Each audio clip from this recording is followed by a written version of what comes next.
recording. Don't do it. Don't do I'll start it. recording. Ladies and gentlemen, this is Baschamania episode. What are we on? 114, 115?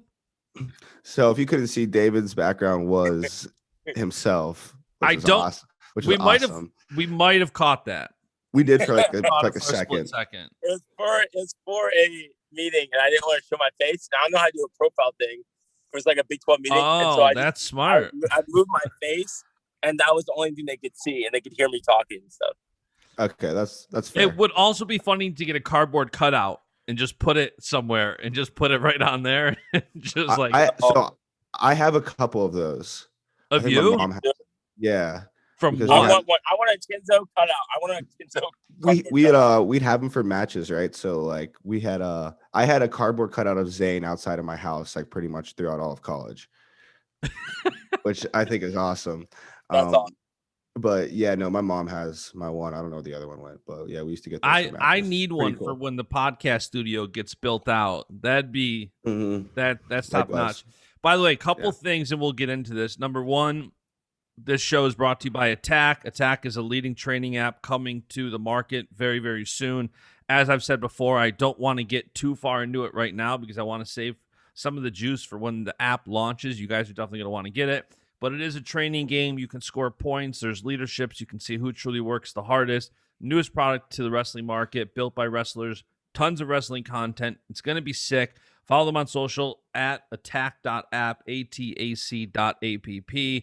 And we're going to give some beta codes out soon for the app when it's in beta, which it's in beta now, still doing internal testing. As soon as they do some public testing, we're giving out some codes in the show. So follow ATAC. Now, Cenzo, you had the sunglasses on last episode just out of straight. It was a vibe that day. It was a vibe that day. Today, not so much. So why today the sunglasses? We had a little issues over the weekend. What happened? All right, so I was actually. This is one of the freakiest, weirdest things that ever happened to me. I was actually in New York over the weekend. Like, it was pretty windy. Just got dirt right in my eye. Like, just bam, just flew right in my eyeball. I was in New York City over the weekend. I was in like med clinic in the city getting my eye checked out for like 2-3 hours. No. Yeah, it was probably a rough day. I couldn't see for a little while, but were you there to do a clinic? No, I was just there for my one friend's birthday, actually, just there for the day. So you didn't at least have to cancel anything, like no, but I didn't have to cancel anything professionally, but I was. But the birthday party was. Yeah, I mean, whatever. Who cares about that? Like that is what it is. But we're all good now. We're just a little sensitive to light, so keep the sunglasses on for another day or so. Yeah, and I look like a G, so it's all good. You do, and I love the hood up. Headphones over the hood is a vibe that I can get into. I've got the Lake Becky sweatshirt on today. So big on the crew necks. Yeah, I like a good crew neck too. Nothing. We need to make some. I was going to do some red Bash Solutions content crews. I still haven't done them. I'm thinking we do red Baschamania crew necks. I like that. Maybe match Iowa State red a little bit. Yeah, I don't know if it's a coincidence that as Carr is on the podcast today, we talk and the Baschamania colors are kind of Iowa State colors. They are. They are. Funny story. When Cal was just getting to Penn State, that was about the time we built his website. And my designer, like, I didn't even catch it, but when we designed Cal's site, he put the Iowa Hawkeye logo on there instead of Iowa State Cyclones. Oh, no. And I didn't even catch it. Like, he was, like, playing a joke, kind of, like, being funny. And I didn't even realize that, like, he knew who Cal was. That because I got guys working everywhere. So Cal's like, dude, why is there a Hawkeye logo on there? What's he talking about? So, yeah, that was my Cal story for the day. David Carr. There we go. How are you, man? I'm doing great. What's up? Are you coming from practice? What are you doing right now? All right, I'm trying to get safely to my one of my uncle's houses down here, so I'm trying to drive there. I'm almost there, so I'm just got done lifting. Got done. Nice. Okay. Nice. Yeah. Are you home? Where are you right now? I'm in Ames, but like one of my not like my uncle, but like I just call him my uncle. Got you. Yeah, I was I was on the phone with Uncle Tony yesterday too for a minute. Nice. I'm a big Uncle Tony fan. Oh, so am I. He's the guy. I met him randomly at NCAA's a couple years ago, and he's one of those guys that like if you go to NCAA's, if you go to the Final X, if you go places, like he's there, and he's one of those guys that you just instantly like you connect with. Like he connects with everybody, and he treats you like family. He's the best. We'll have to try to get him on here at some point. He's from Pittsburgh, right? No, he's Long Island. Is he? Yeah. Why was I thinking Pittsburgh? Because it's a great place. That's why. I need to get there. That's where our legends are from, so it makes sense. So, David Carr, you've had an interesting couple of months. I don't even know where to start. I guess we'll go back. I think we can start with the national title first and foremost. Yeah, I mean that was incredible, and I don't want to even say you were my sleeper because I picked you from the beginning. Which, by the way, if Taylor Miller or Greg Abbott is listening to this, I have a public bone to pick with them. I'm pretty sure I won the NCAA Championship's journalist picks. I picked 8 out of 10 correct, and they never announced the winner. Because of Olympic trials and everything else, I kind of got robbed out of that public fame. Hey, well, we can just award you on the show as we like to do. So, hey, congrats, man. Thank you. Thank you. Good job. Do you want to give an award speech? They need to send you a shirt. They do need to send me a shirt, and for an award speech, I would just like to thank the wrestlers that I chose. They delivered, and this isn't about me; it's about the squad that I picked. And David, you being David, you were actually a team captain, believe it or not. There's also two gooses right now, and one's burying each other in my pond. I don't know if that's how they mate. I've never seen anything like this. I'm sorry. There's 2 Canadian gooses in my pond, and one is literally shoving the other down with its beak. Would it be geese? No. Yes, 2 geese. What did I say? 2 gooses? Yeah. No. So, yes, anyways, I'd like to thank my squad. David, you being one of them. You were on this podcast last year, and your confidence and your belief in yourself, it's not a surprise that you won. But there's a lot of guys that are confident, a lot of guys that have the skill, but they don't win. You got it done. And you were in a tough weight that a lot of people, I felt, were sleeping on you a bit. What was your perspective going into the tournament? I mean, I was definitely confident just because, like, my coaches really believe in me and I have a good support system. So, like, even though maybe some guys were sleeping on me, in my mind, I'm like, man, I'm the number 1 guy and I know I can win. And it's like the guys, my coaches are telling me, like, hey, you can win this. And they're believing me. So, like, there was, like, no doubt going into the tournament, like, this was going to be my tournament. Yeah, man. And, like, I thought so, too. And, like, you have what, 1 loss in college, like, last year? Yep, at the beginning of the year. Yeah. Yeah, so, like, I thought so, too. I thought that, you were kind of getting overlooked a little bit. And I thought, just looking at the brackets going into it, there's Ryan Deacon was on the top, and he was a huge favorite. And, no disrespect to him, but I was like, I got the winner of Hayden and David Carr, like, no doubt. Like, I think whoever wins that match is going to be the guy. I'm sure you knew going in the tournament that you were going to have Hayden. He's been around for a while. Did you, do anything differently to kind of prepare for that match? Because I thought you looked phenomenal. So, thank you. I really appreciate that. Yeah, I think I did me and my dad, Metcalf, we went over some things, some technical things. He's really good with the underhook. He does like drive through, knee, pick thing. And so, like, I watched him quite a bit when I was in high school because he wrestled like Knopf in the semis or in the finals a few times. So I'd already wrestled, and I'd wrestled him before one time. And it was funny because I knew that he was going to be a guy I needed to beat, but I also knew, like, me and Brooks are boys, and he also had a headlight. So I was like, bro, we got to take out the headlight brothers this weekend. Yeah. No disrespect to them. Like, no, they're good. They're good people. But yeah, man, you want to win. I want to win. And, like, they're good people. Like, he's a good sport, and, like, he's an awesome competitor. Like, I like wrestling against him, to be honest. So it was just, that was the match I was looking forward to. I had it circled, and I just felt prepared and ready to go. That's awesome, man. After you win that, you looked going into the Olympic trials after that, you looked great. You 8-0 Logan Massa after I believe you lost to him last year. Was that momentum from nationals just carried right over? I mean, it's a tough weight. The guys in that field, We've got a couple of them here. Like, yeah. It's a tough weight. What was your perspective then going into the trials?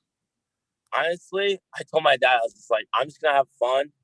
There's gonna be everyone there is like insanely tough, so I was just like, I'm just gonna have fun with it and try to learn as much as I can and not put too much pressure on myself.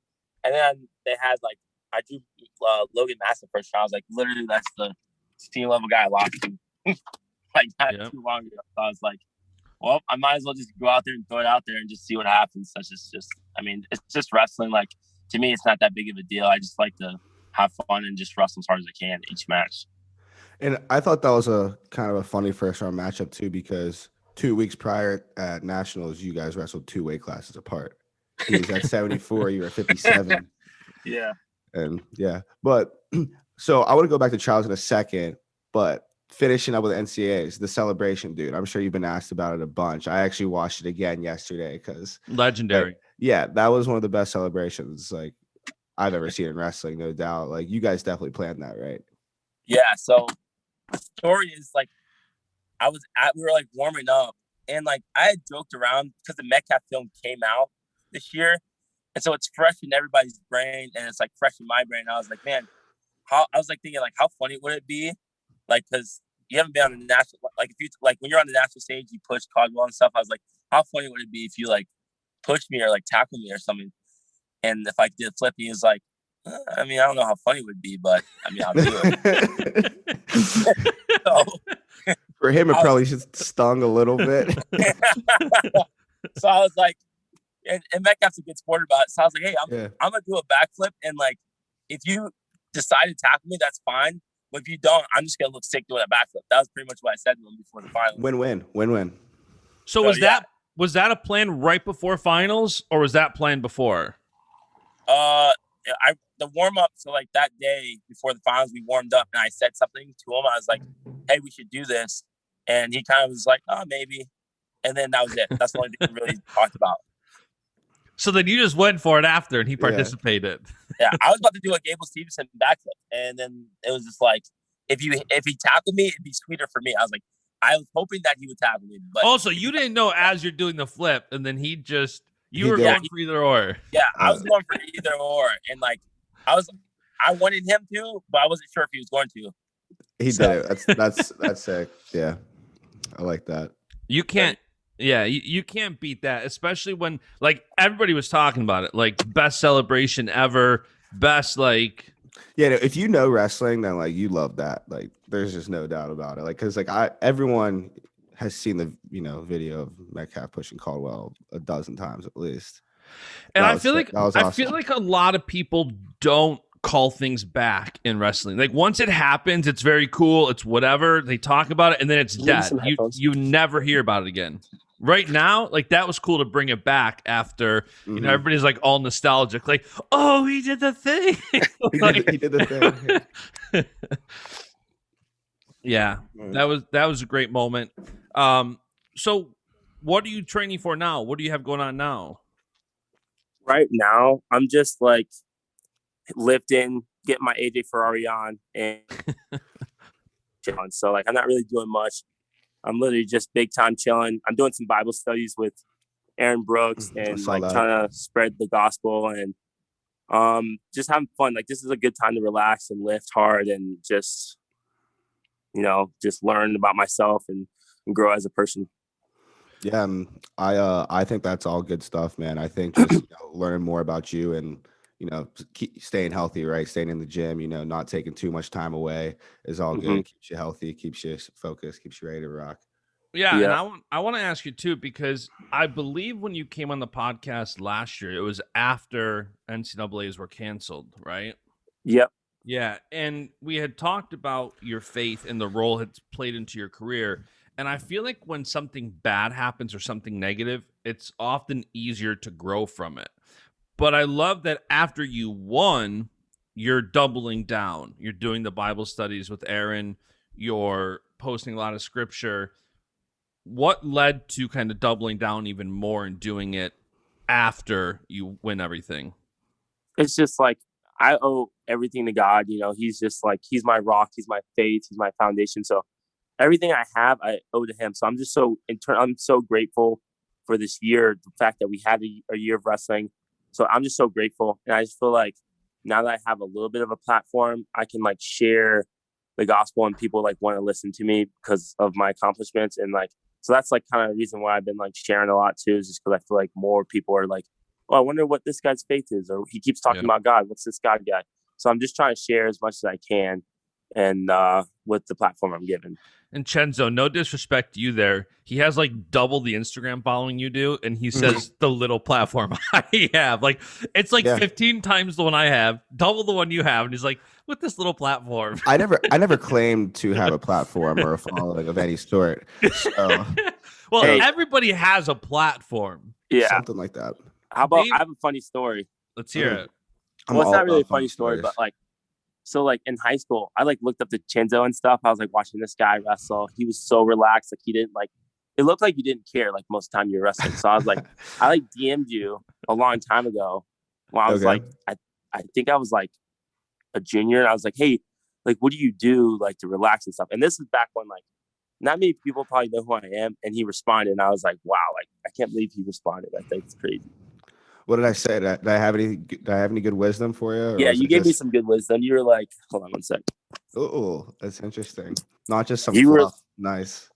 You were like, you said something like, to me, wrestling is like not everything. So like I can relax in the fact of like, if I lose, the sun's gonna come up the next day. Life will go on. I still have to go to class. So like, why get like all worked up about it when I can just wrestle or something like that? That's literally what you said. Dang, well, you know, maybe me and you need to talk after this, and I need to go back to those ways or something. No, but yeah, man, that's the kind of the way I've always looked at it. And whenever I get too worked up about things, I just try to remind myself about that. And wrestling's like yeah, like we train and do everything for that, right? And it's hard to have that mentality, but I think it's a good approach. I think it's a good way to look at things. And if you listen to like the guys that come on here over the past couple of years, like that is such a common theme. Like if somebody asked me, like everybody you've interviewed and talked to, what are the biggest things? I'd say 1, freedom and faith in God. And number 2, having fun and not taking wrestling too serious. Like we talk about it all the time. Fans take wrestling so much more serious than, and I get it. Like being a fan is fun. Like I keep posting who's registered for the Open this weekend. And I don't think literally maybe a single person that, and there's some like big names now registered for this weekend. Nobody's talked about it. Like none of these guys going.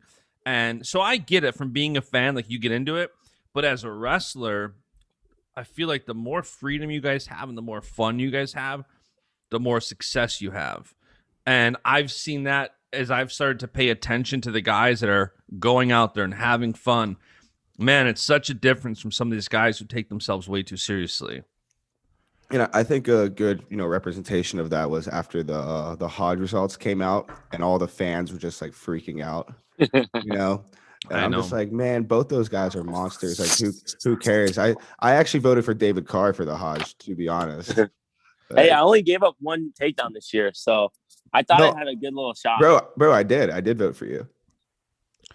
Like I'm dead serious. Yeah.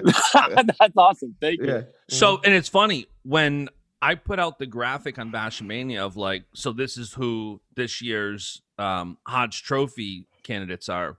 And somebody commented right away and was like, David Carr, 100%. He didn't give up a single takedown the entire NCAA tournament, only gave up 1 takedown all year. And I put that graphic out like right away. And there was like, I don't know how to represent or what represents people's jaws dropping on social, but that's what happened. Like, because I didn't realize it. Like, you're paying attention to NCAAs to so many different things. You miss so many storylines. And somebody pointed that out. I'm like, really? Dang. I don't know how you follow that up next year. Like, score more points. Score a lot of points. Score more points, man. Yeah, I guess literally that's all you can do is score more points. And you gave up, what, 1 takedown during the year? Yeah, so, 1 takedown during the year. Yeah. So next year you can't get taken down. Yeah, that's pretty much what Metcalf told me. I think you can give up takedowns, but you just got to score more. Well, I think I want to try more stuff. Like I continue like to wrestle free. And so like if I give up the takedown, I don't mind it. But honestly, when I'm wrestling, like I feel like guys don't really shoot on me that much. So that might have been why I didn't because get your taken out. reattacks are really good. Well, I'm hoping they shoot so I can reattack. So it kind of sucks that I can't do that much. Yeah, that'll start to happen to you. Like I watched it. So it started happening with Nick Lee a little more like last year, but then this year, guys were just running from him. Oh, it's the worst. I was like, shoot, I'd run from Nick Lee too if I was wrestling him. But like, all right, so talk a little bit about Iowa State. You know, talk about the program. You know, maybe plug your guys a little bit, recruiting purposes, things like that. Yeah, so Iowa State is amazing school, and I love it here because we're really starting to become a family. I really bonded with the coaches. That like coach bond relationship. You know, me and Metcalf are really close. Dresser is hilarious. I used to like when he was recruiting me, I was like, I don't like who is this old guy? Like I don't know. It's like, but now I'm like team Dresser all the way. I love Dresser, and he's amazing. His like views on everything. And St. John does a good job with the technique and helping me out. So like the coaching staff, like I don't know how many places that have a national champ coaching staff. Like St. John's a national champ, Metcalf's a national champ, Dresser a national champ, my dad's a national champ and Olympian. So it's just like everyone who's coaching you is a national champ, and they're trying to help you be national champ. And so like my goal is to get more guys who want to be national champs come to Iowa State so we can be really good. Because back in the day, like when I think about Iowa State, I think of like that's like a school that you want to be good in wrestling, like just like Yankees and baseball and like certain schools and basketball or football. It's just like those are the prominent schools you want to be good. You know what I mean? Yeah, I totally understand that, and that makes sense to me too. Having a coaching staff like that's awesome. I mean, you know, I totally understand what that's like. Yeah, our staff here, very, you know, pretty similar. They've had a lot of success, and you know, they're super good people. I actually I got to know Dresser a little bit when he was at Virginia Tech. He was recruiting me out of high school, and I always really liked him as well. So did you think, who is this old guy? Don't quote me on that. No, Justin's gonna give me a hard time now. We won't clip it. So this is kind of funny.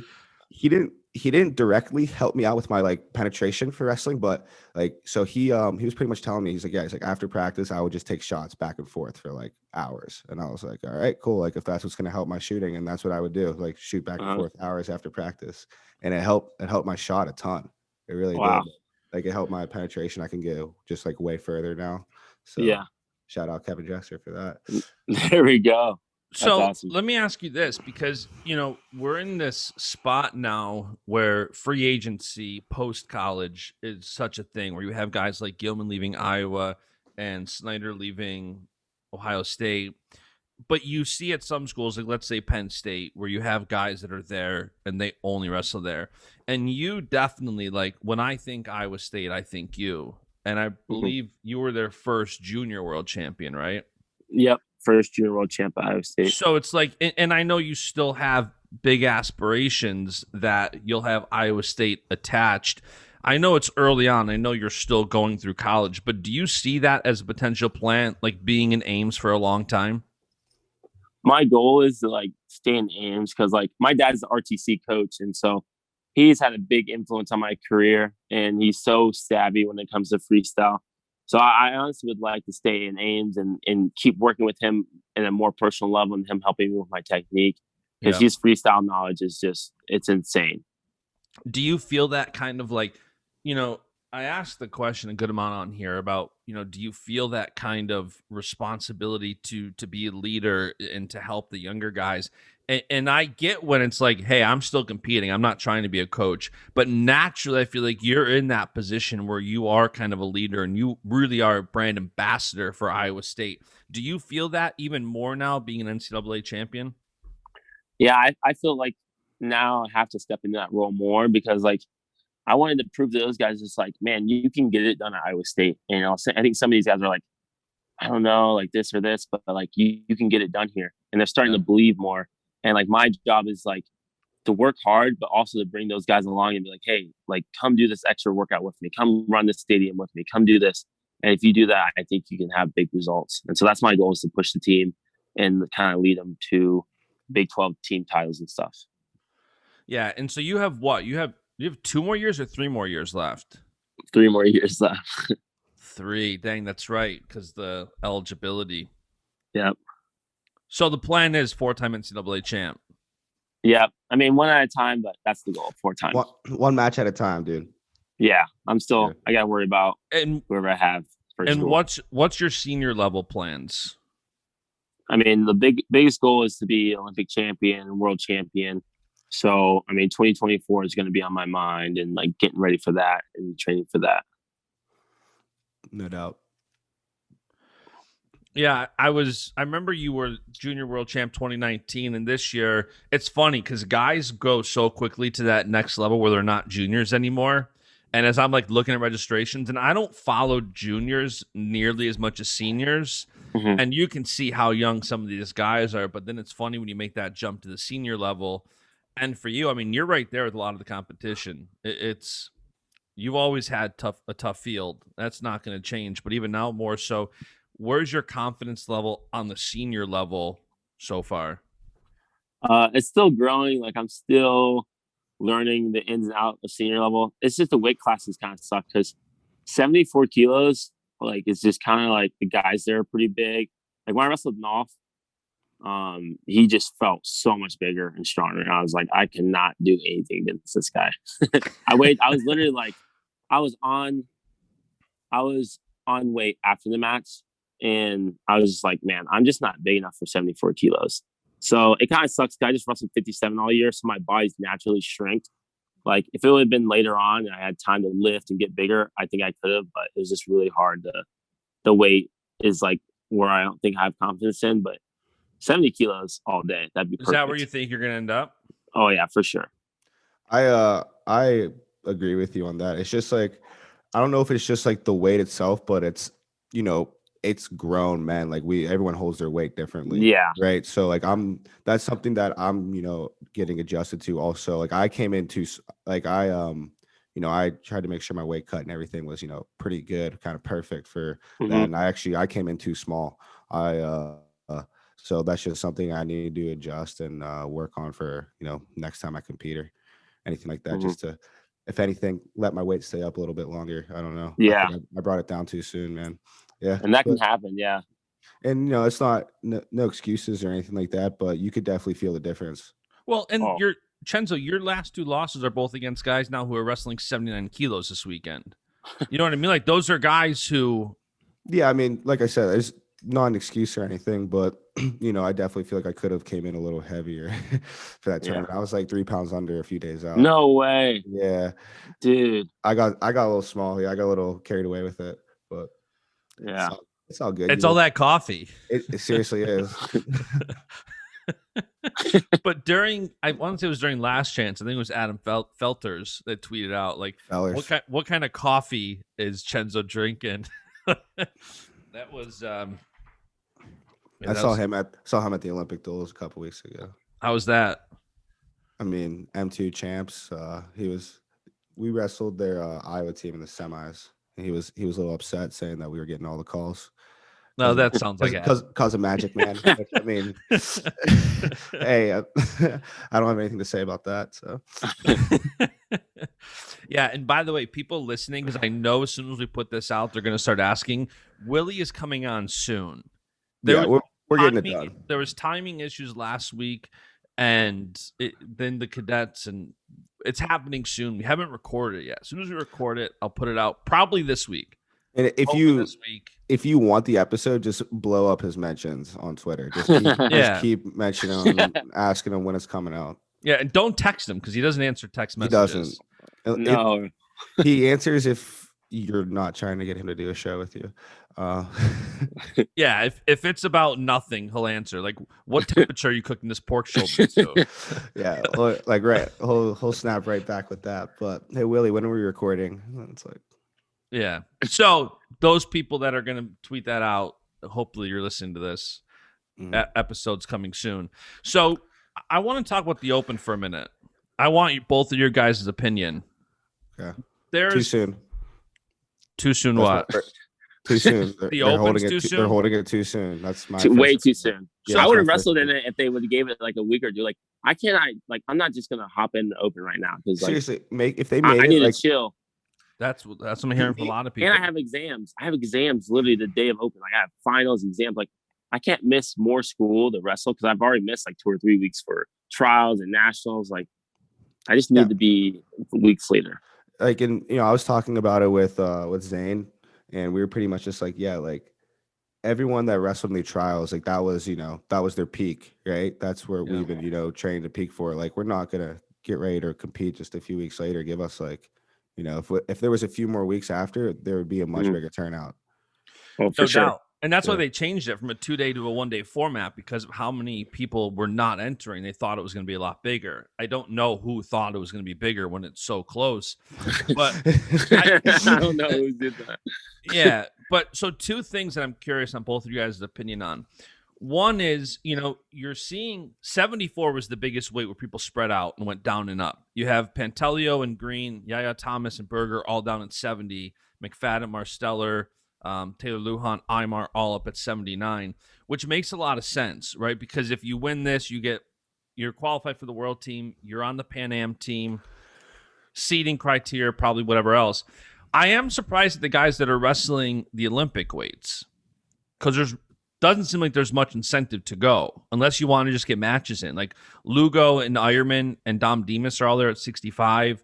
Hayden's there at 74. Mark Hall, Drew Foster, Trent Headley, Nick Rena, all there at 86. What is your perspective on why they wrestled the Olympic weights? Just to get matches in? I mean, I would say just because that's their most comfortable weight class. I don't know. If it's me, I'm going to go wrestle at whatever weight I feel the best at. Doesn't really matter what the competition looks like or anything. I don't know. I agree. That's just my 2 cents on that. Yeah, and a guy like Ironman, who wasn't at the Last Chance, or wasn't at the no, he didn't go to Last Chance. Same with Tony Cassiope, and it was a taxing NCAA season from what I've heard. And David, you can probably speak to that. The amount of testing and the uncertainty. I wasn't surprised at all that they weren't at the Last Chance. I was surprised that they're wrestling here when there's not much on the line. I mean, I'm glad. I hope they all wrestle. I think it's great for the sport.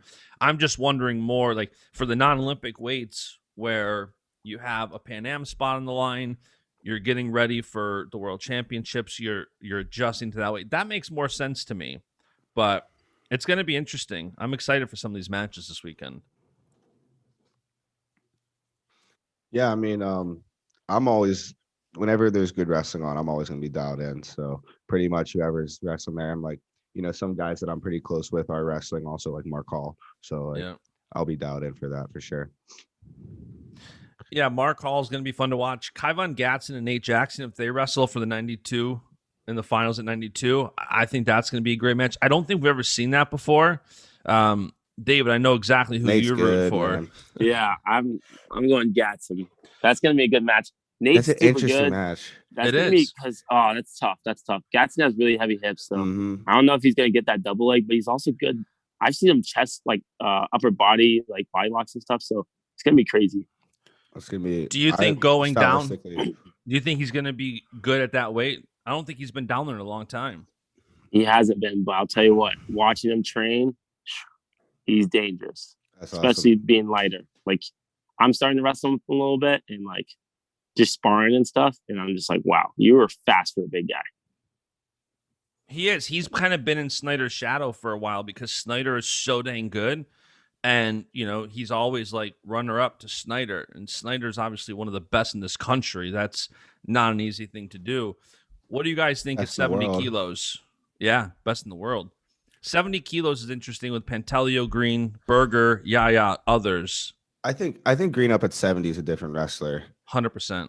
65. For sure. Like he looks like he's hurting making that weight, and it sucks, but I think at 70 he's going to be feeling good because he hasn't wrestled at that weight in a little bit. I think he's going to be active and kind of lighten guys up a little bit. Yeah, I think when I see Green at 65, it makes my stomach hurt. Like just watching him get down. But 70, he looks better. He looks healthy at 70. Yeah, I think so too. Yeah, that's his natural weight. And it sucks when these in-betweeners at these Olympic weights, you see it every 4 years where some of these guys are just it sucks no matter what way you go. If you go up and try to add weight when you're wrestling some of the best guys in the world, or to try to suck down and wrestle some of the best guys in the world. It's at least you have 3 years, David, to get to a natural 74, and Cenzo's going to come in a little heavier too. So this could be like round 1, 2024 Olympic trials. this could be round 1. This could be a final match too. Like, I can see it being the finals too. Yeah, I know. It'd be crazy. This would be funny. I know if that's happens. And like I said, it's just wrestling. It's all love in my eyes. So I'm excited for future for wrestling. But change the topic a little bit. Did you watch those fights on Saturday? Oh my gosh, that was nuts. That card was unreal. The women's fight, like I've never been so excited for a women's fight than this fight. Who's the champion's name again? She got that that kick. Yeah, Rose. Oh, and did you see the video of her just sitting there? I'm the best. I'm the best. I'm the best. Yeah. I became a fan instantly. I saw that and I go. I've been a fan of her for a bit now. I just like how she strikes. Like her striking is just like kind of crazy. She's lethal. Yeah, I don't follow MMA, and Cenzo, the video I sent you is why. Like I have a light stomach. Like somebody breaking their leg, that like I can't the same way. That. I don't like that. Like I enjoy UFC in moderation, in doses. Like a good fight that goes to the decision, I like. When people get knocked out or injured, I'm just like, oh my gosh, is it worth it? How bad do you think that hurt? Like his leg was just like flimsy. But in slow motion, his face doesn't do anything until it landed. It touches the ground. Until he touches the ground. Like when he hit the leg, he didn't he probably didn't feel it until it hit the ground. Then after that, he was probably like, "Oh my god, like this is the worst thing ever." Right? That happened to Anderson Silva fighting him, which is crazy. It did. That's nuts. Yeah, I know. And that's why one of the reasons why I can't watch it more is that kind of stuff. Just wrestling is the level of combat athleticism I like to enjoy. I guess like when you're doing leg kicks like that, I guess you got to go low because once they creep up a little higher, that's what bad things can happen. I don't know. I get shivers up and down my spine. Just also, what did you think of the Masvidal knockout? Oh, I didn't know Usman could hit that hard. Like he hit him so hard, sweat came off of him. That's how hard he hit him. Have you seen him fight, dude? He usually takes guys down and sometimes he takes guys down and beats him up. By the way, this is just a little flex. I DM'd Usman, not thinking he was gonna say anything.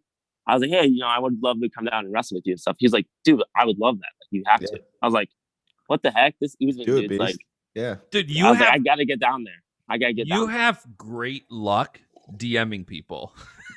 Cenzo to Usman, like, seriously, great luck. Hey, I mean, he's not afraid to put himself out there. Just let it. I'm just taking risks. Yeah, you miss 100 of the shots that you don't take. So Wayne Gretzky, Michael Scott. Wayne Gretzky, Michael Scott. No, but so Usman,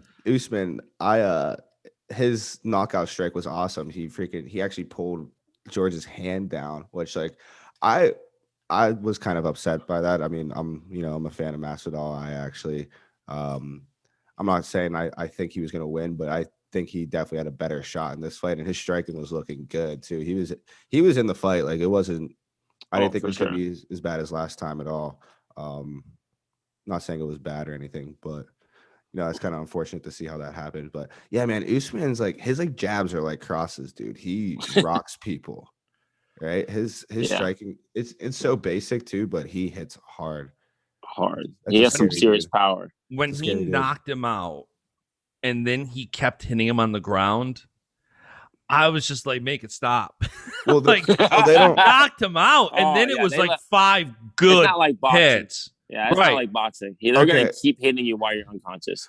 I saw a video. So after Masvidal knocked out Askren, and he kept hitting him, and they're like interviewed him after, like, hey, like, how'd you feel about those extra shots? And he's like, what extra shots?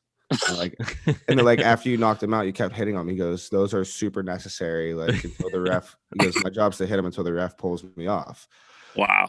After this weekend, Usman knocked him out, hit him a few extra times. Same question. Did it feel good getting those extra shots in? what extra shots? Those are super necessary. Did he really? Yeah. He said super necessary. It's my job to hit him until the ref pulls me off. And I was like, hey, I mean, wow. Yeah, I was like, that's funny. At least we're consistent. But yeah, I don't see an issue with that though. I don't know. Some people do, but I think that's it, man. Like, I just don't like watching it. I have no dog in the fight with the rules and when you should stop punching. Yeah. Shouldn't. I just see it and I'm like, that can't be good for his long-term health. That's but it's a little distasteful seeing someone like out, they're out cold, and then you just hit them like 4 or 5, tagging them good times. It's just like, ow. I've never been in that position where I knocked someone out and like thought about following. Had that. So like, I don't know. I've never been there. Let me ask you guys this. I can't argue for either. I'm Jake Paul. Not a big Jake Paul guy at all. No.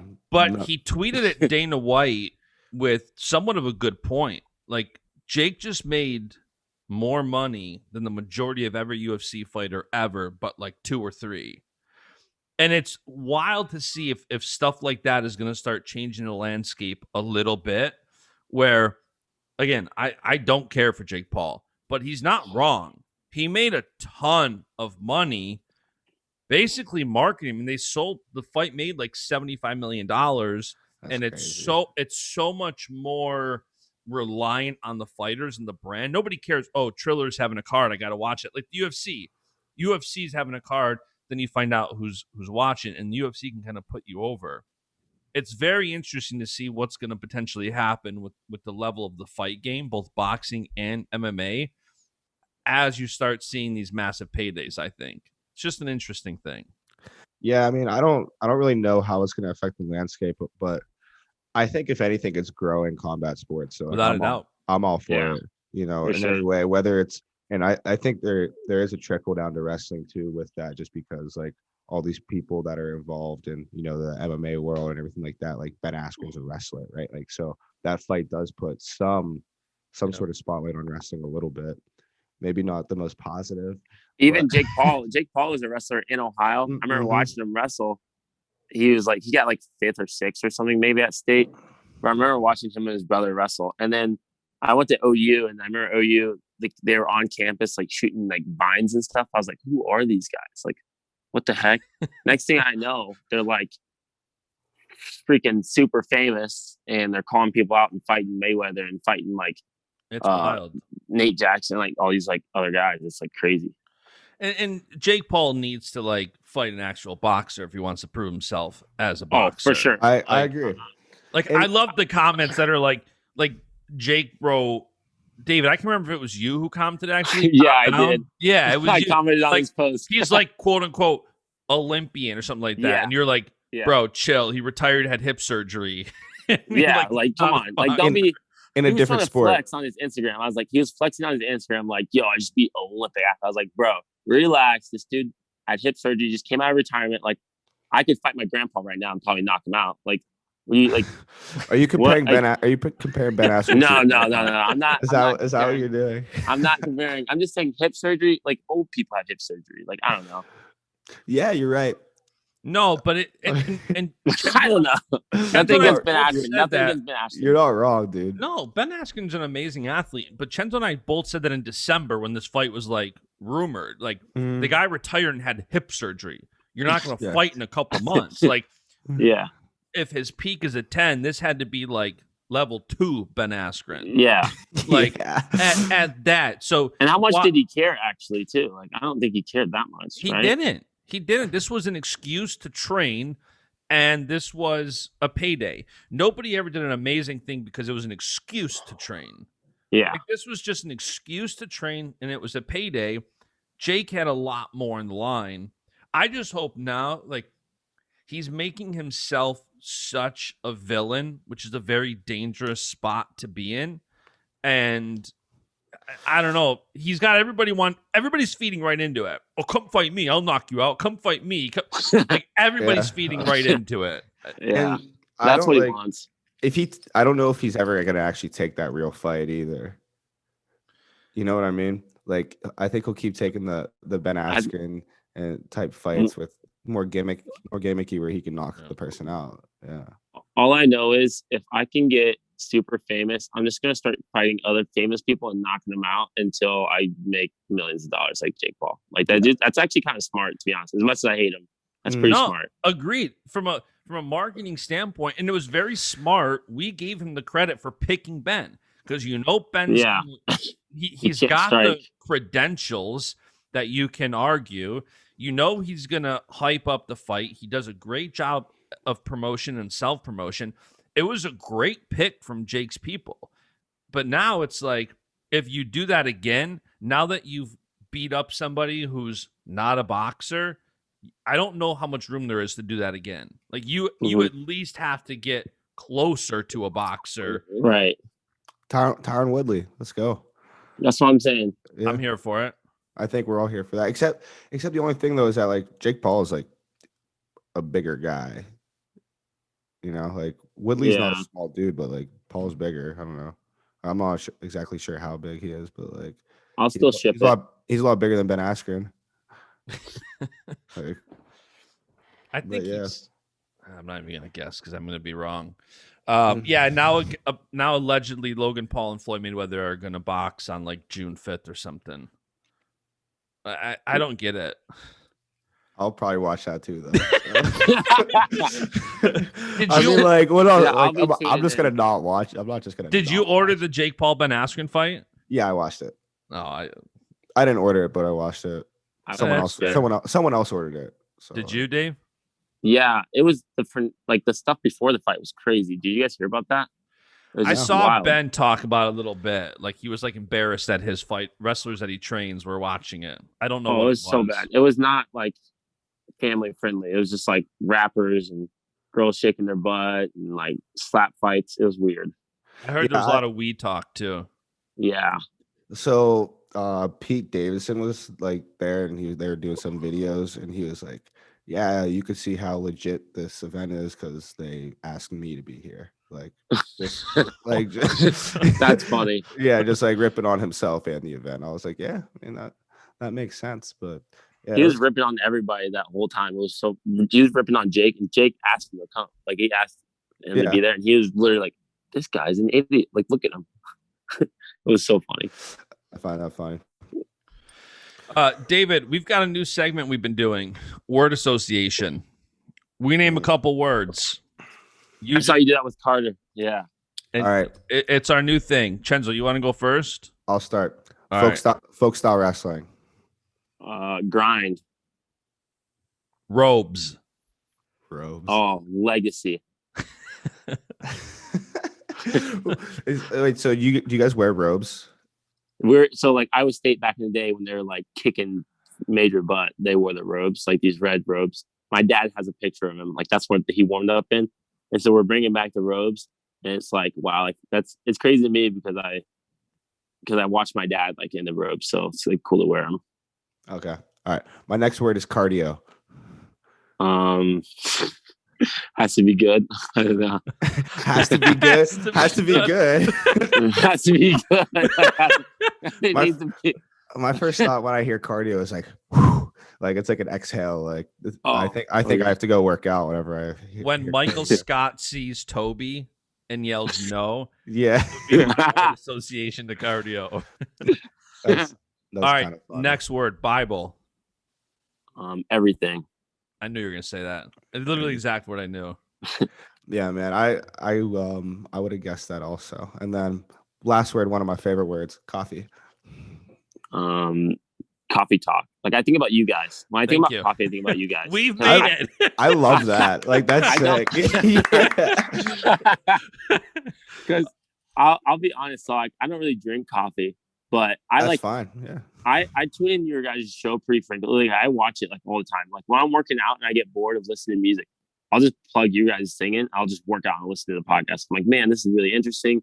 They got Jordan Oliver on here. These are some good stories. Or they got, you guys have some really good people on. And so like whenever I'm working out, I'll listen. I'm like, I'm gonna listen to some coffee talk and I like, hear about what you're gonna drink and stuff. So it's really entertaining. I love it.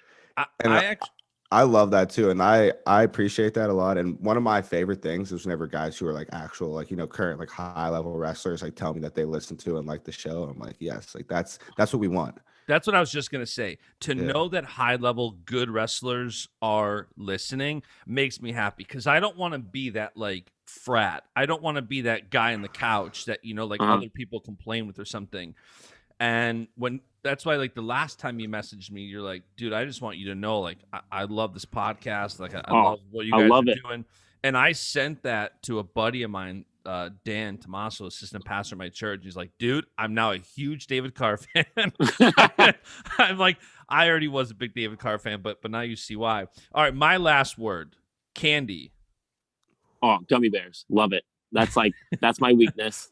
I will say it. Like, candy is like, I eat candy all the time. It's bad. It's really bad. I eat candy all the time. Do you so you do gummy bears? Do you do sour gummies at all? Because like I don't eat a lot of candy, but sour gummies are like one of my favorites. Sour gummies for sure. So like that's just like whenever I'm stressed or whenever I'm super happy, I just go to gummy bears or sour gummies. So for your high highs and your low lows, oh for sure, you go to the candy. Yeah. How long of a period is it when you start to consume the candy? Like after NCAA, I saw everybody was giving you bags of gummy bears. I'm assuming you. Oh yeah, you probably got so much. So yeah, I mean, I have tons of gummy bears right now and tons of just gummies. So I honestly, I had to take a break. Like I honestly, I need to start eating. I gotta eat chocolate or something. Like this is gonna make. Like I want to keep liking it. I need to do something else. Gummy bears. Yeah, I gotta take a break. You don't want to overdo it. Yeah, because then I won't like it as much. Mm-hmm. I understand. That's funny. I thought you were gonna be like, I gotta take a break, drink some water, eat right, some and have some plant protein or something. Yeah, just eat some spinach. Eat some spinach now. We'll go chocolate. Yeah. Like when I eat pizza too much, I start eating some salads. I don't say, all right, give me that burger. Pizza. Right. We gotta get a hoagie or something. You guys make me sound so bad now. Oh my gosh. I do take a break from candy. Like I do like eat, like drink a smoothie or something. I'm honestly kind of anti-healthy stuff, but like I eat healthy during season. So like when I'm out of season, I'm like, why not have a slice of pizza and have a milkshake? You know? Yeah, me too. Then I gained like 30 pounds though. So it's like it's a fine line, you know, for some people. But yeah, I feel that too though. I think I ate some pizza yesterday actually. So like we're all good. Was it good New York pizza? Or was it PA pizza? It was. New York? It was New York pizza. Was it like thin Manhattan style? Yeah, I had to go get some New York pizza while I was there. I couldn't. Do you know the name of the restaurant? No. Okay. No idea. Their pizza is fire. Like long, like big slices, like the flat kind of way. So yeah, crispy crust. Like it's perfect. You know, like you can't get that floppy doughy stuff. That's Pennsylvania pizza. Yeah, that's why I was wondering if it was New York or PA. New York has the best pizza. We've got like 5 amazing pizza shops within like 2 miles of where we live. Quick question for Cenzo. Let's get it. What was like your after weigh-in meal? Like what would you eat? Meatball sub. College. Meatball sub. I've heard that, but like, is that a joke? Yeah, I've heard you say that on the podcast. Like, I just figured you're joking. There's no way. Yeah, like, you actually eat a meatball sub, like straight up. No, like water, electrolytes, like RX bar, like fruit, like an apple. Like that's it. That's it? Yeah, like I don't eat that much after I weigh in. Water, apple. You drink like a smoothie or anything? Yeah, I do. We'll do a smoothie too, but like a little protein powder, like stuff like that. Do smoothie now. In college, I didn't do smoothies all the time, but I do them now. Yeah. Like I get some fruit in, you know, as much as I really can, and like a little bit of base protein type stuff. But yeah, it's really electrolytes are huge. Yeah. I like to hear what people eat after weigh-ins and stuff. Because I was talking to Brooks and he told me what he ate, and I was like, what are you talking about? Like, I would not even like what? I'm so confused. What did he say? It was like, I don't want to say because it's kind of like it's like a secret formula. So I'm just going to do his thing. What the was it a shake? Yeah, it was like that plus some other stuff. So I was just like, I'll just let you guys do your thing. That's like crazy. Yeah, we do some different things. I mean, I'm not gonna like eat a bagel or something like that. Like I don't eat that normally. So like I'm not gonna their way in, you know.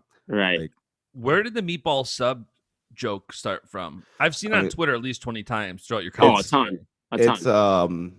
It actually started way before me. Like that's not That's not my joke or anything like that. It just fits so you me just well. carried it on. Yeah, it just fits me well because my name's Vincenzo, so people think I like meatballs. So like, who was it? That was just on that called you meatball? Was it Ferrari? Did he say he called you meatball? But like, I think he in his brain actually thinks that's a compliment. I really do. Like, I think he thinks that's a compliment, which like. Oh my gosh.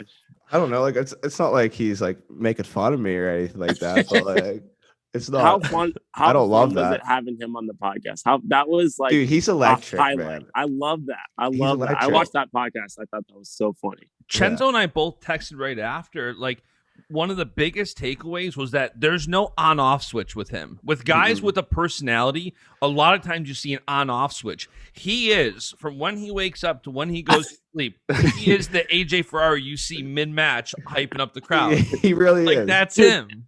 Big 12s was insane. Like, when I was at Big 12s, he was like hyping up the crowd, halfway finishing.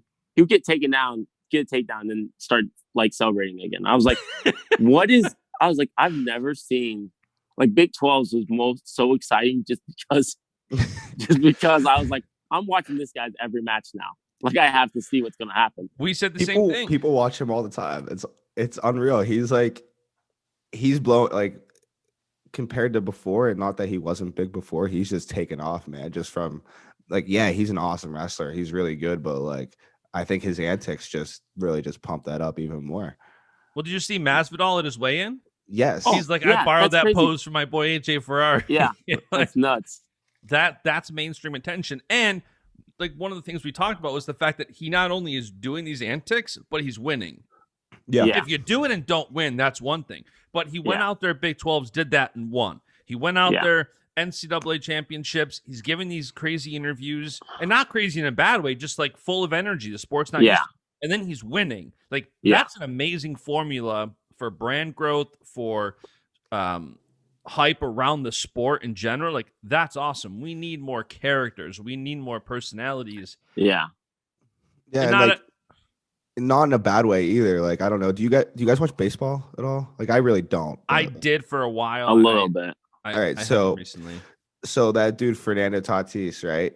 He's really good. He's a young guy, but like, he'll get super pumped up. He's real big, like bat flipper, like, you know, like, dude, he scored on a sac fly in extras yesterday, and as the ball in the air, he starts pointing like he already knows he's going to score. And I'm like, man, because like he's kind of pumping up baseball a little bit the same way I see AJ with wrestling. Like, it's interesting. It grows the sport. Like, I'm trying to, like, next year, just have your eye out for me. I'm about to hit some crazy stuff. I don't even know what I'm gonna do yet. But my eyes are already open, bro. I'm gonna be doing some fun stuff, like get creative with celebrations, get creative with the moves I'm hitting. I want to like grow the sport, and I want to be exciting. Heck, I might start calling people out next year. We're just gonna have fun with it. Go for it. Did you focus? Go for it. Just don't call me out. Did you focus on that much this year at all? Because I've always wondered, like, what's that line between doing it to help and doing it and getting distracted? Clearly, AJ's doing it right now, and he's not getting distracted, which is the most important thing. Did you try to do any of that, or you just like want to experiment with it now? I like grew my brand a little. I wanted to grow my brand a little as far as like get more people to follow me and like stuff. Cause I know like once the likeness, image, and name drops, that's going to be pretty good for like marketing and money wise. But this year I did a little bit of that. Like I was on Instagram a little bit, and then I thought of some things, but I don't want to think about it too much because I don't want to get distracted by it. So I kind of just focused on wrestling. And so when Nationals came, I locked off all my social media. I zoned in. And then now that like season's off season, I'm like, all right, let's like create some content. Let's like me and RBY are doing a camp, and like so many people are excited for that camp. I'm gonna have like tons of pictures and videos from that camp, and that's gonna be content. And that's gonna be like, I'm thinking of ways I can grow, and like I want to go like Gable and Spencer and someone else, and for college wrestling is like 100K.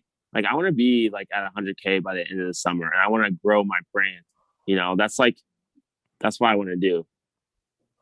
Well, I mean, you're talking to one guy who's pretty good at helping with that. So one not so much. One that's pretty good.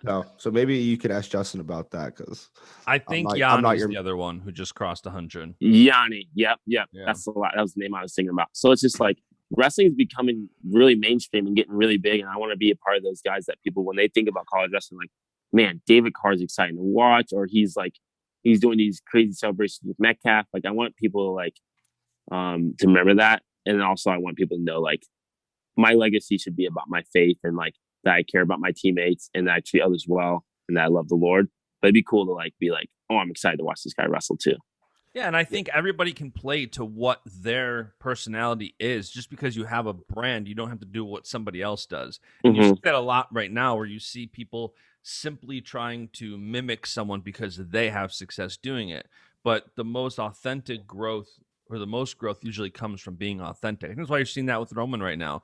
He's putting out content just around what he's truly doing and who he truly is, not so much like, well, I saw this person do this. Yeah. Do that. Like, he's just being authentic, and it's definitely, it takes time to come up with content. It takes a lot of work. As he's now kind of learning even more so, but yeah, just doing you is the most important thing, because there's always a void around something, and if you're not being authentic, you don't know if you're part of the void, because your authenticity is missing.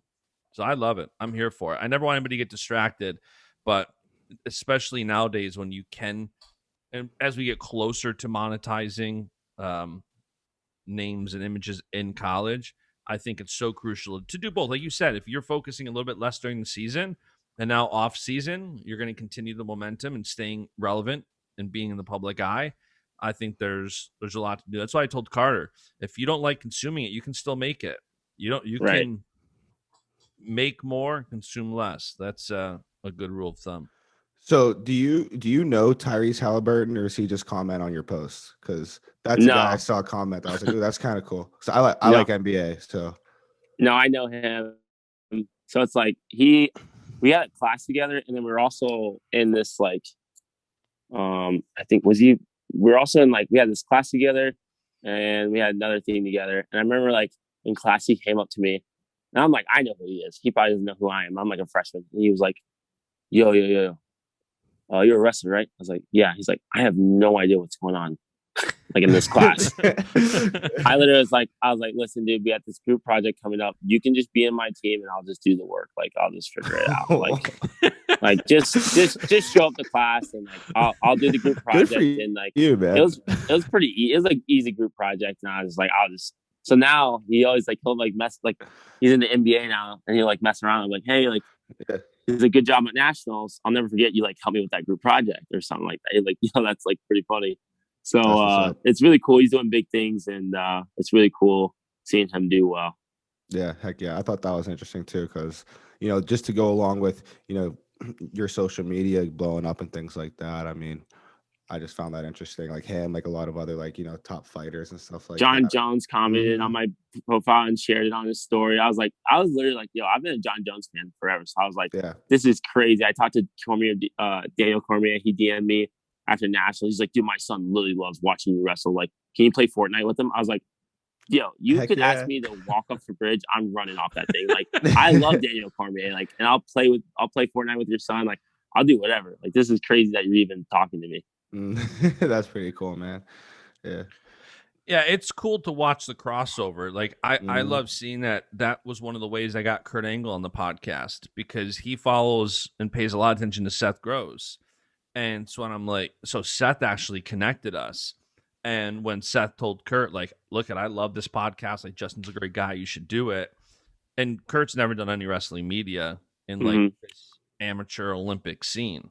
So for him to do that was awesome. But it's cool to see the crossover and to see what some of the guys who have crossed over into that mainstream level of millions and millions of followers, when they pay attention, it's cool. Because it's man, if they're not only paying attention, but they're saying something to me, imagine how many others are paying attention. They just don't even say anything.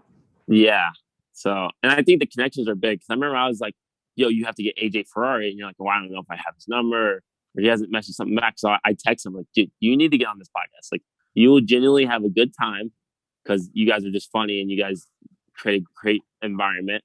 And I'm sure people will want to hear from you after nationals. They want to hear about your celebrations and stuff. Dude, everybody kept asking us right after, like, when's AJ coming out? When's AJ coming on? And I DM'd him, but he didn't follow me at the time. So that's why when you were like, dude, you got to have AJ on, I'm like, do you know him? Text him. Like, we'd love to have him on. And we had to bring on the champ to kind of help with that conversation at the end there. I wanted to flex off big time. I know that was. I wanted that. I really did. I don't think Anthony was ready for it though. No, but when I texted him, I strictly said, "Do you want to come on at the end of the AJ episode and do a flex off?" And he's like, "I love Kassar." Oh yeah, like, say when. But then he comes on and it's like, dude. Yeah, he just wanted to get his face on here. He could kind of show off his muscles a little bit. He was wearing a super tight freaking white beater. Yeah, but he was flexing. He was like sitting there in his chair, like flexing slightly, you know, yeah, like the entire time. Way up, so his muscles and a cup of coffee. He was like, it was like a sky view almost. He was like, yeah, like he set it up, you know, the day before for sure. And that's the right amount of time to have him on, because he's always like towards the end he starts getting so comfortable he wants to start saying stuff that he knows he shouldn't probably say, so he's like, all right, let's wrap it. Like as soon as I brought up the Bachelor and the rose in his mouth, that's when he was like, all right, we gotta wrap this, I think, because the last time he came on, I'm pretty sure he did the same thing. He's the man. He's the best. All right, well, guys, I think that's most of what I got. I have something real quick. Yes. So you guys know we're grooming ourselves with nothing but the best. And lately, that's lawnmower 3.0s and weed whackers. Manscaped offers precision engineered tools for your family jewels and is now available in USA, Canada, and the UK, Australia, and New Zealand. We have an exclusive offer for our audience. Use code Cenzo, CENZO. Not Cenzo. It's not Cenzo. It's Cenzo. But Cenzo will work. If you spell it CENZO and you say work. Cenzo as you're typing it in, it'll still work. Correct. Yeah, just spell it correctly. And that gets you 20% off and free shipping at manscaped.com. Join the movement and the other 2 million men who trust Manscaped. And I actually used my lawnmower 3.0 and I didn't just do a chest trim, Justin. I actually just got rid of it. Really? Yeah. It's a little prickly now. It's growing back, but yeah, it's great. I actually love it. I mean, that freaking lawnmower 3.0 is money. They just work so well. I mean, I don't think I've even charged it yet, to be honest. And so it's because I have that and the weed whacker, I just keep putting one on the charger and one sits next to the charger. So I don't even ever try to charge it. I just like that it looks nice. It sits up straight. Right, yeah. So I just plop it in there, and whichever one needs to go on there, I just put one on. I hear you guys talk about that so much on the podcast, because that's like the sponsor, that I've literally thought about getting one for my dad. You should. Or like getting one from like a family member for like a gift, because I think it's really cool. There's two reasons. They're great. Yeah. There's 3 reasons why I would. Number 1, it's an amazing product.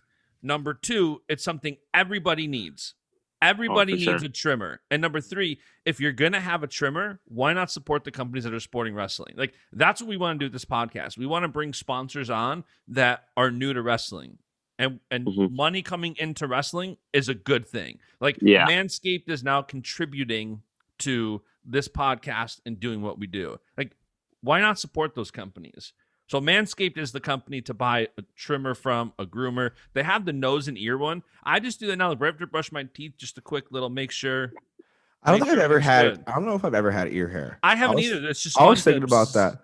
I definitely do the nose one. Like, the nose is money because, you know, I get nose hair and stuff, but I don't think I've ever had ear hair. Yeah, I haven't either. I just like routine. Yeah, it's because it feels good too, right? It's like using a Q-tip. You're like, oh, nice. And it's like it's look good, feel good, wrestle good. Like, if you just feel good, sure. Even if there's nothing in your ear, you know there 100% is nothing. There's definitely nothing there now. Just dabble. Like, it takes 10 seconds. Just figure it out. Yeah. It's much healthier for me than the Q-tips. I got to stop using those things. Yeah, I know, man. They're kind of satisfying, but they're so satisfying. I don't even like looking at myself in the mirror when I use them because I can see the satisfaction in my eyes. The thing like like this is great. Like I was like, oh, did I use a Q-tip today? Yeah, but I'll probably let's go back for round 2 just in case. Yeah, no, those things are the best. So much healthier to just bzz, bzz. Also, hey, Q-tip, if you're looking for any sponsorships, we'll think about it. Yeah, we'll think about it. We'll think about it. Well, that's any a tip I've given. Company. That's a tip I've given to a lot of athletes is if you want a brand to sponsor you, start tagging people. Tag the people you use. Like if you're a vegan, you don't want a meat company reaching out to sponsor you. Like you got to start tagging people. No, you don't. And showing people what you can do or what you want to do. Like, I don't know. Now that I'm posting more of my pond, maybe I'll get a pond sponsor. I wouldn't mind a fountain. Like, no, I think that would be very cool. Yeah. So I think we need to start from Baschamania tagging people that we want to sponsor the show. Do you guys have Baschamania merch, like sweatshirts and stuff yet? We did one Coffee Talk shirt. It's available at Baschamania.com. We're gonna do some more stuff coming up here soon. Links in all of our bios as well. Yeah, link trees and all of our I'm meant bios. to get a Coffee Talk sweatshirt. That'd be kind of tough. It's the best. Sweatshirt. We could do. I'm thinking like a sweatshirt that says Coffee Talk. The ones that just say content, like no coffee mugs or nothing, just Coffee Talk straight across. Yeah. I like that. Maybe we figure a little something else out after that, but I think that's a good start for that. I'm 100% in. Who knows? And who knows? There's rumors. There's rumors, but I don't know the source. There's rumors of a potential Baschamania camp clinic, something happening, maybe in upstate New York. Ooh. Mm-hmm. So if that happens, there's needs to be some merch. So upstate New York listeners, definitely. And because you've been so gracious with us with all these plugs, number one, is there still room available at the RBY DC camp clinic? Yeah. Where can people go if they want to register for that? And where is it? So one is going to be in Ankeny, and I'm pretty sure I don't have the date. I don't know where that is. I don't know where that is either. Oh, Iowa. Okay. So, like that. So there's two. Me and RBY are doing two in Iowa, and then one's like I can't remember the dates on top of my head, but I'll start posting. The closer it gets, I'll start actually posting that on my stories and stuff, so people can like register and sign up. You guys, it'd be cool if you guys repost something like that on your guys' story, because you guys are like the wrestling news. Like when I think about wrestling news, I just go to your guys' page and I'm like, all right, what's going on? Like, all right, these people are registered, or like, hey, this guy just had a good tournament. Like the stat you posted about Nick Lee, all the guys he had wild, right? I'm like, that's crazy. Like you guys are like the wrestling news I think about. Like you guys post a bunch of new updates, the brackets. Like I didn't even have like the NCAA bracket. I couldn't find it. I'm just like, oh, I bet Baschamania has it. And you guys did. I literally, I was like, all right, so this is who I have first round. Like, this is my first round guy. This is who I have. You guys literally had it. You guys provided. I was like, this is literally great. Like, I don't have to go on Flow Wrestling because I don't want to see something I don't want to see. I know you guys will post straight facts and like stuff that I need to see, like when the schedule. Like you guys post the schedule. I remember I was like, Metcalf, what's the schedule? I was like, oh, let me check Baschamania. And it was the wrestling schedule for Olympics. I'm like, this is when our round is. Yeah. It was great. So thank you guys for doing that. Yeah, man. It's like we need to clip that. By the way, that's like a new commercial for the show.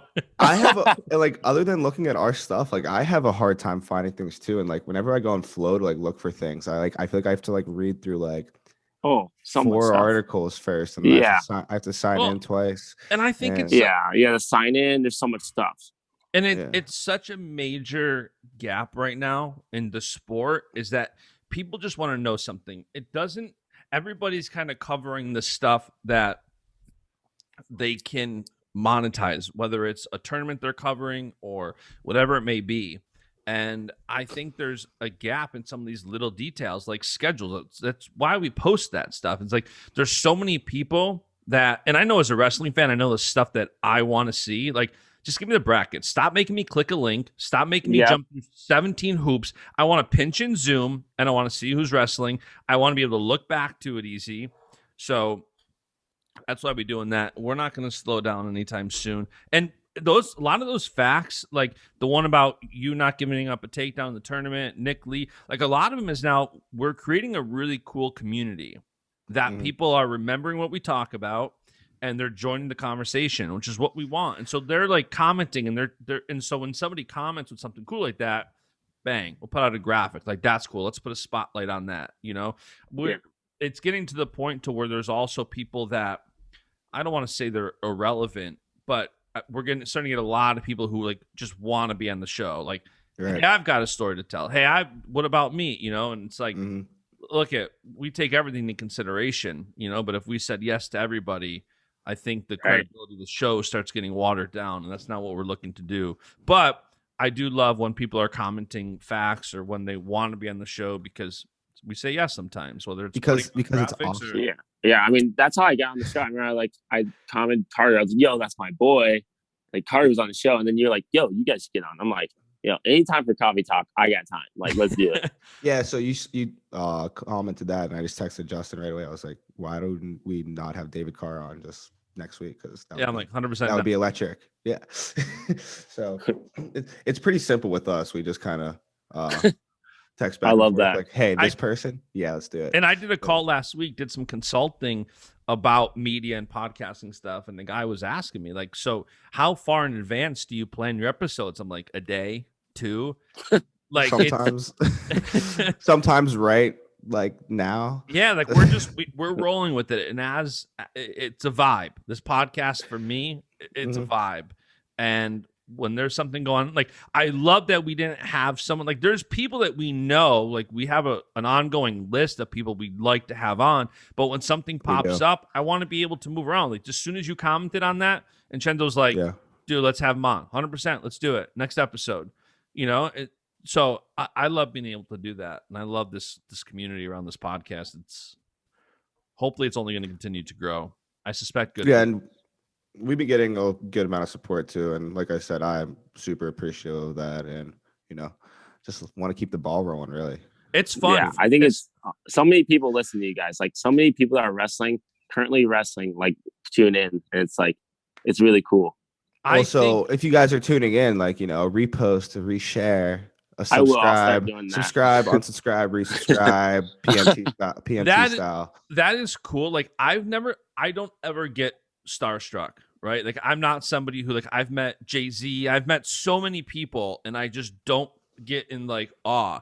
But I do think from a humility standpoint, it's super cool that like even wrestlers I don't really follow, or maybe the younger guys, like I see them following, I see them sharing stuff. I'm like, man, that's pretty cool. Like I'll go to somebody's page because I'll hear about them and they're already following us or they're already following me. And I'm like, that's pretty cool. Or I'll see like our graphics get shared around and I'll have to do a double take because I'll be going through like my stories and all of a sudden I'll see a Baschamania graphic. I'm like, wait, what?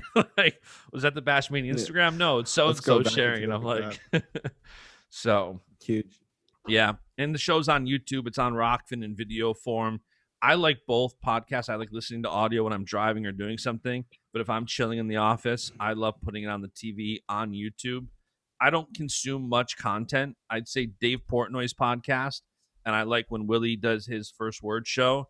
I like Corby. I like Willie. Those guys are fun to watch. Aside from that, I agree. Much. I'm not someone who I'm just either working or creating it. Or working out. I've been slacking big time working out. Big time. It's all right. We'll get there.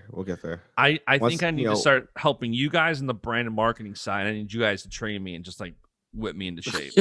we can do that. I want Cenzo to put you through a workout, and then you got to get like a video segment of it, and then throw it up. I think that'd be great. We've talked about some video content. I think the more this show continues to grow, and as resources come in, sponsorships, apparel, all that, like we want to do some fun stuff. We want to do some trips. Oh, I think that'd be great.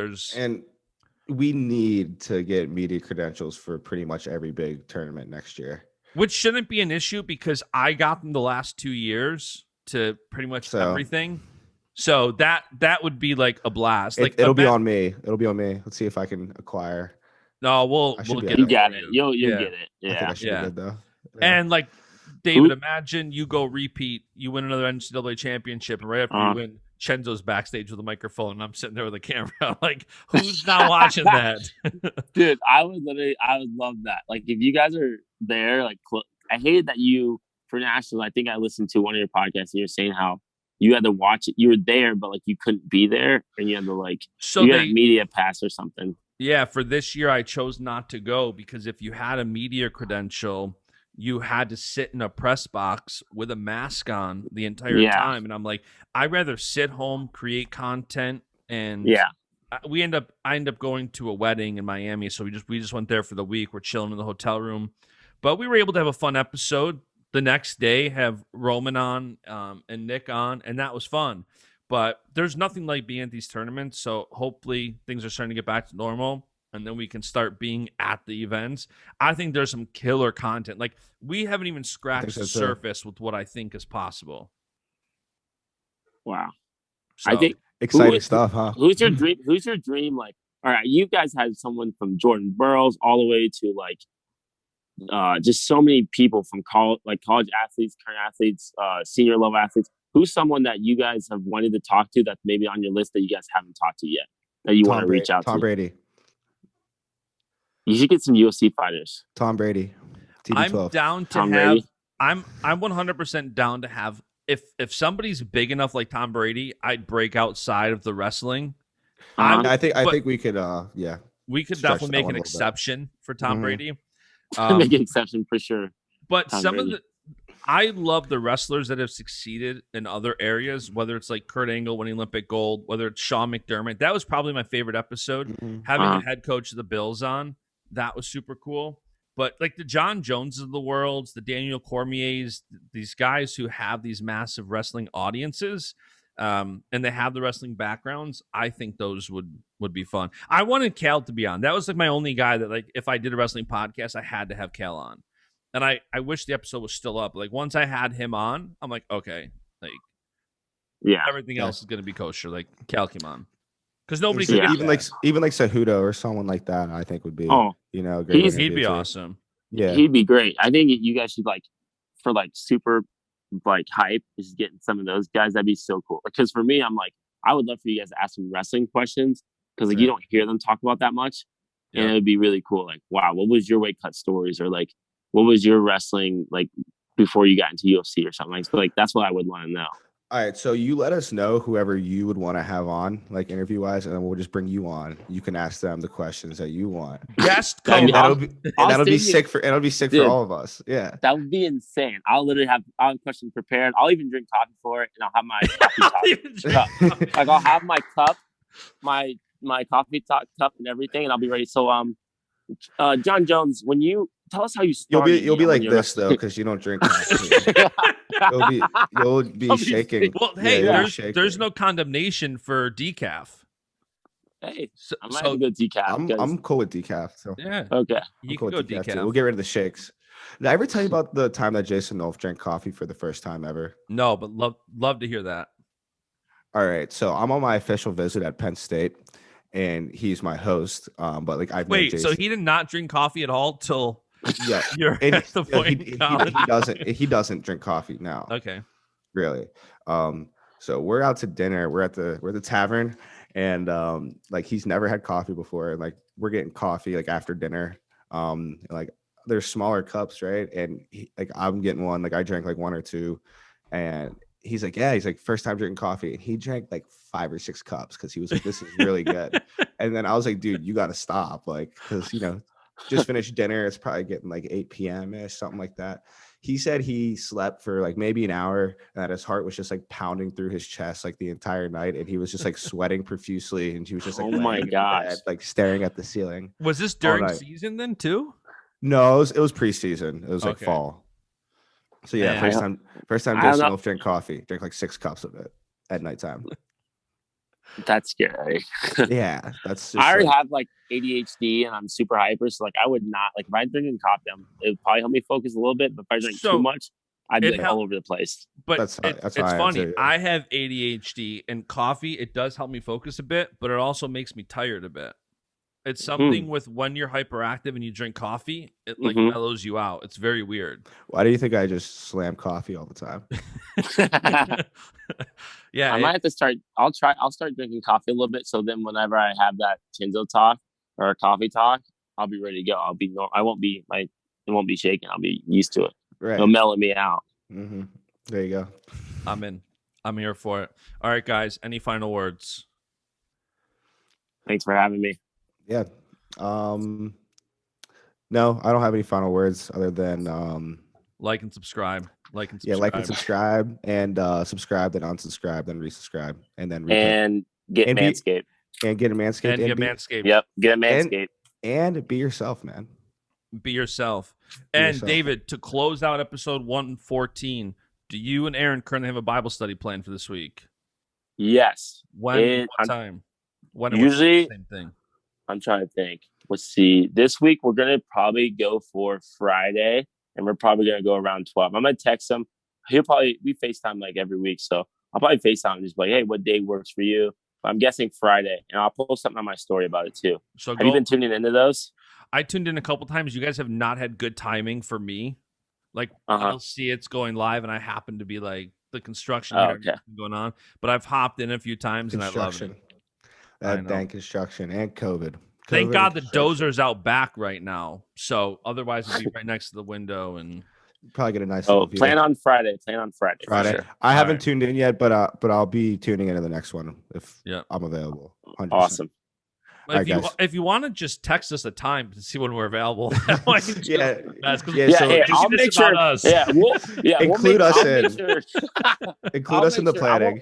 I won't be worried about anything as long as it works for you guys. We'll make it work. Done deal. I'll text. We'll figure it out so you guys can tune in. I'm sure AB would not care. Awesome. Perfect. Done deal. Guys. That's Car Champ. All right.